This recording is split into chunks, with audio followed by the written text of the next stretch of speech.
short opening statement, then we'll go to questions. If you have a question, please raise your hand. Coach, whenever you're ready. First of all, this weekend, Military Appreciation Day, all the things that's gone on and things that are going on right now in the news, and 9/11 just recently. We always appreciate what the servicemen have done for us, and we're looking forward to having a fantastic crowd to represent them in that honor. The game last week was obviously a difficult game. I thought that there were some parts of it that were exciting and they gave us an opportunity to win. There was other parts that obviously we didn't do so well in.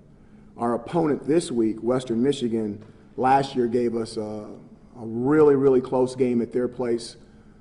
It was a game of two different halves, obviously one half our way, one half their way, and we're looking forward to playing them once again, knowing that Coach Lester knows a lot about this place, and I believe there's 4 or 5 guys left on the team that were here when he was here.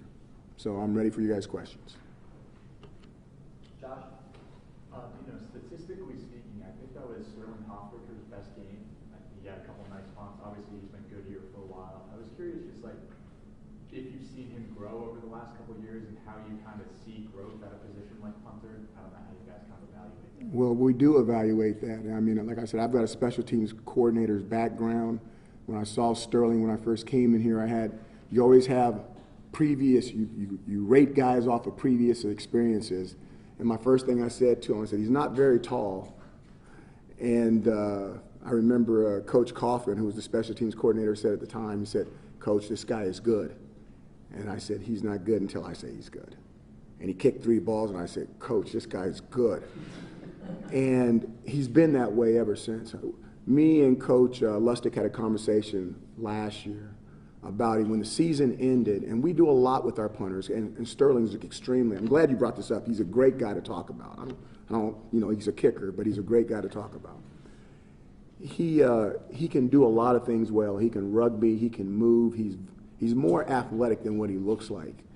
But he is so talented that I told him, I said, he's one of those guys that you want to do everything with him because he can, and we need to do less with him because he's so good. And this year we're trying to do less. That doesn't mean we won't rugby. That doesn't mean we won't do some of those things. But when we just sit him back, when we just let him sit back there and be an NFL kicker and punt the football, that's exactly what he is. He's an NFL kicker. If you saw, some of the hang time that he got on some of those kicks, like OMG, Google that if you know what I'm talking about. I mean, he is a weapon in the game, and he really helps to give us an opportunity to win. So he's an easy guy to talk about. Bart, in the middle. Coach, after 3 games, what is the biggest issue the offense has had? Inconsistency, breakdowns at different spots at different times. And again, it goes all the way back. It goes all the way back to when I talked to you guys the very first time and I didn't have my voice. And I'm like, there were just some things that we needed to take care of. And we're going to go back and I'm going to do a review on, I'm not throwing anybody underneath the bus. This is how I operate. If something happens once, to me, it's a happening. Sometimes stuff just happens. Don't freak out. If you've been around a long time, you're a little bit older, you're a little bit longer in the tooth, don't freak out. It's just a happening. When something happens twice, whoa, wait a minute now. Because if you're really thorough, you got to check into why is this consistently happening. And it's the second time in a row that we've lost a lot of guys with soft muscle tissue injuries in camp, and especially a certain group of people. And we can't have that, whether that's the way we train, whether that's the way the medical people handle it, whether that's the individuals themselves taking a day off from a mental aspect, because there's certain injuries that you can push through, and then there's certain injuries that medical people will not question and the coaches will not question. And the longer you're in the game, you kind of get what those are. And I'm not throwing any of those groups underneath the bus. All I'm saying is that we're going to go back when this is all said and done and make sure that I don't have to sit up here and talk about this again in year 5, 6, 7, or 8. I'm just not going to do it. So we need to evaluate what we're doing and see if we can solve the issue. I know you don't want to throw anybody under the bus. It always does come back to the quarterback. You see Tommy, 3 straight games, I think he's ruled out and thrown late from a pick. How concerned are you about that trend? I'm not throwing Tommy underneath the bus at all. I think I'm gonna describe all three of those interceptions, and you guys go back and check the tape. The first one at Liberty, the ball was tipped. Whether it should have been thrown or not, the ball was tipped, which means it changed the trajectory of the flight. Okay. The second one against Maryland, you guys saw what happened. You guys seen the tape. Okay, interception. This one, you know, again, something happens once, it's a happening. It happens twice, there's an issue. When this one happened, I was not happy. I went back and watched the tape, and I'm completely satisfied that it won't happen again, that it was a happening. You guys didn't see it, did you? You want me to explain to you what happened? Yeah. There was a guy covering the running back. I believe the running back was Abdul Adams. The guy fell down about the 5 or 6 yard line. Abdul Adams goes into the end zone, and he's absolutely open for a touchdown. By the time Tommy breaks out of the pocket and sees Abdul, it looks like a touchdown. There's a guy close to him, but you got to make a throw to get it there in time. There's no doubt in my mind that he's capable of making that throw, and I would want him to make that throw. And the minute he pulled trigger on it, the guy that was laying down stood up. And you're going to say, well, maybe he should have saw that guy laying down.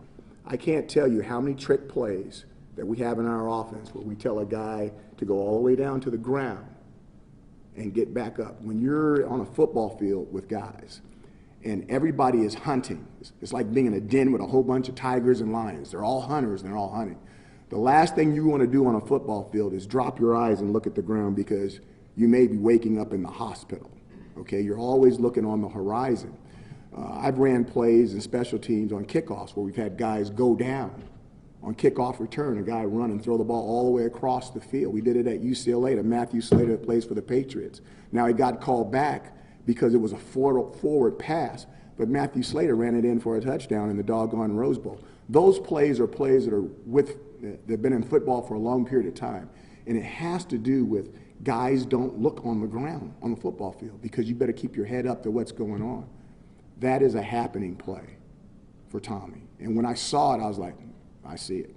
And I actually got excited. Because I said, okay, he has handled it, he has grown, it's not going to happen. And it was a happening. That's not the way I felt at the game, okay, but it's definitely the way I feel right now about it. Excuse me, sir. Oh, I really believe we are. Yes, I do. Absolutely. Coach, it seems like Nicky played another strong game on Saturday. What did you see? I didn't hear the first thing that you said. I'm sorry. It seemed like Nicky. Okay, thank you. Strong game on Saturday once again. What did you see from his development from year one last year going to this year?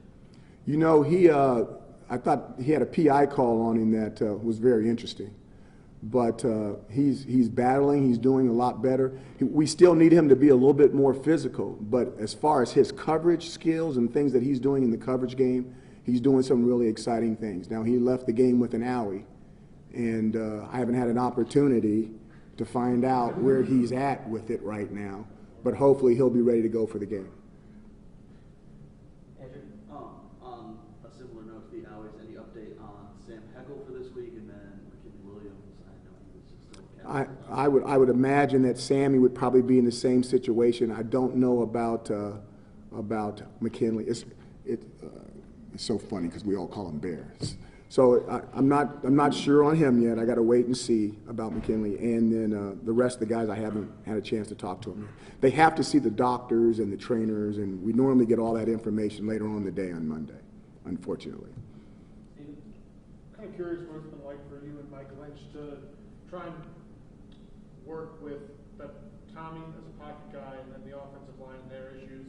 How creative have you had to be, and are there past experiences you can kind of draw from where maybe you had similar groups to work around early in the year? You know, we always pride ourselves in trying to figure out a way to get it done. Our philosophy is there's always enough players to win, and that's what coaching's for, is to find a way to put them in the right spots. And we take a lot of pride in it. Coach Lynch takes a lot of pride in it, as long as with me and myself, and we'll keep working. I don't think we're that far off. Once again, the guys that we were playing were really good. Okay, and you're like, well, you guys have played them well before. Yeah, we have. And I thought for 3 quarters we played them well Saturday. We just Our defense, I thought, did a nice job. Our special teams, I thought, did a nice job. We didn't score enough points. We tried to find ways to create points. We tried to take chances to score points. We knew we had to score some points to let them feel the pressure to have a chance. And, it just didn't work out that way. We've been 23.5 dogs before and won at Syracuse University. I've been 21-point dogs before and won at other universities. 27.5 was just a little bit too much this year. Okay, just a little bit too much this year. We'll just see how it goes from here on out. Yeah, Eric? The running game scored 3 touchdowns versus Liberty and kind of struggled the past 2 weeks. Aside from playing 2 good football teams, what do you attribute those rushing issues to? Playing 3 good football teams and stopping the run and making us force the pass. I mean, if you were going to play us right now, there's no reason for you to let the passing game get going. You want to take away the run and see if we can beat them with the pass. And I think the smart coaches out there, that's how they're playing us. Matt? Here, I was going to ask you about the defense and just the step they made from, how disappointed you were in the Maryland game to, Saturday night. I mean, they kept you guys in it for 2.5 quarters. Not only that, but I want to say, I'll say 3 of the touchdowns, but there's 2 touchdowns that didn't even have to go on the board. They played at an extremely high level, and very proud of them and the defense coaches, Coach Ward, on how they bounced back. I know you look at the score and you go, how can you say that? But that's not how we felt in the game, and I don't think that's how the way the 50,000 people that were in the dome felt. I think they played good enough for us to win, based after 3 quarters, and just really disappointed that we couldn't find a way to score more points on their defense. Coach, I asked you last week about the team's confidence, and now back-to-back games where scores been lopsided in favor of the opposition. How do you assess mentally where this team is? I think we're fine. I think that we have an opportunity to win every game that we have from here on out. I think the big thing that we need to make sure of, and it happened last year, is that Clemson can beat you once, but you don't let Clemson beat you twice. And the opponent that we're playing is an opponent that is capable. They proved last year that they're capable of scoring points, and they can get us into a shootout. And they're not afraid of us. And they're going to be coming in here, and their head coach has a lot of experience playing in this place, so he knows the positives and the negatives that he needs to get his team ready. And we expect a very hungry and an opponent that can beat us. And we better come ready to go, and we better be ready to play a very, very good football game. You've got a lot of young guys on this team. You don't see any sense that they're shaking. Young guys in the family, young sons, young daughters in the family, they don't get a vote. They just get in the back seat, and we load up the car and they go. So they're part of the family. They'll be in the car. They'll be ready to go. 2 more questions, Josh and Steven. I was curious what you saw when you went back on the film out of an empty set. It seemed like you guys had stuff open. They were just bringing more than you could block to some extent. Was that part of what was happening there, where you only have 5 guys and they sent 6 or 7? Yeah, anytime you go into an empty set situation, there's 2 things that are going to happen. This is football 101. You know how Coach Leach coaches that class over there in Washington State? This is football 101. Either they're going to rush 4 or less, okay, and play drop 8, drop 9, drop into coverage, or they're going to bring 1 more than you can handle and make you get rid of the ball right away. And in doing that, that means the rest of their defense is spread out, and everybody's on a guy. They call it cat coverage. I got that cat, you got that cat, you got that cat. Everybody's in cat coverage. And all you need is 1 throw, 1 catch, and 1 missed tackle. And you have a big play or you have points. So you're definitely putting something at risk because they're going to bring 1 more guy and try to hit your quarterback.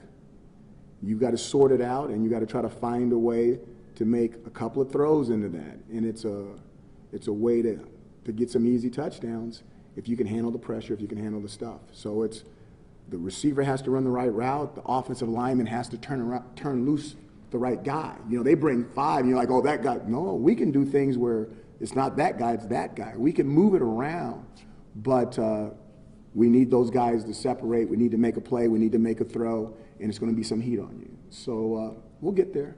You know, we understand what was going to happen. The quarterback understood what was going to happen. The receivers understood what was going to happen. The line understood what was going to happen. We just did not make the play. Okay? Last question, Steven. Curious what your relationship is like with Tim Lester. Any conversations when you came into the program? You obviously recruited Eric Dungy, or after the game last year where Eric did Eric things, basically. Yeah, really didn't know him. Got an opportunity this year. Went out to a function on the West Coast. It was really a Coach Tomey function, and he had passed away before the function, and I had already committed to go. So after going to the funeral, I still went to the function, and Tim was there. So I got a chance to meet him and his wife. I also got an opportunity to meet Coach Hughes Freeze and his wife there. And at a function before that was Coach Loxley and his wife. I got an opportunity. So I was 3 for 3 on the beginning of this season. So nice people, seemed very nice. They were very complimentary. And, you know, obviously he was really excited about how Eric had finished. And, you know, I thanked him for recruiting him. I said we were glad that he was here. And seems like a nice guy, and it seems like he's doing a nice job at Western Michigan getting that program started. Thanks very much, Coach. Thanks, guys.